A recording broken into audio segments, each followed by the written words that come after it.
હું તમને લખાવું, તમે કહો છો ને એટલે લખાવું. પેલા વડોદરાની અંદર લખાઈ દઉં તો જો અહીંયા તમને જોવા મળે Baroda picture and art gallery, Maharaja Fatehsinhji સંગ્રહાલય. હેલ્થ મ્યુઝિયમ ક્યાં જોવા મળે? કોજી જરા. અહીંયા જોવા મળે. અહીંયા પણ અમદાવાદમાં તો ઘણા બધા હો.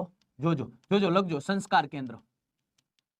એટલે અહીંયા એવું નહીં કહો તમે જાવ એટલે તમને સંસ્કાર મળે. ના, એ તો તમારી પાસે પોતાના હોય તો જ ભેગું થાય, નહીતર થાય નહીં. એટલે એવો વિચાર ના ધરાવતા. જો અહીંયા તમને જોવા મળે ભોજે વિદ્યાભવન સંગ્રહાલય. સાહેબ ભોજે એટલે હા, ભોગીલાલ જેસંગદાસ વિદ્યાભવન સંગ્રહાલય. યાદ રાખીશું, મગજની અંદર ઉતારી દઈશું. અહીંયા આપણને જોવા મળે કેલિકો મ્યુઝિયમ. કેલિકો મ્યુઝિયમ આ કાપડને લગતું છે. શેને? કાપડને લગતું છે. તમને અહીંયા જોવા મળે પતંગ મ્યુઝિયમ. અહીંયા જ તમને જોવા મળે છે, અહીંયા જ હા, સરદાર પટેલ રાષ્ટ્રીય સ્મારક મ્યુઝિયમ. હે ને, એ રાષ્ટ્રીય સ્મારક જેને આપણે મોતી મહેલ કહીએ છીએ ને, તો ત્યાં મ્યુઝિયમ આવેલું છે. ત્યાં મ્યુઝિયમ આવેલું છે.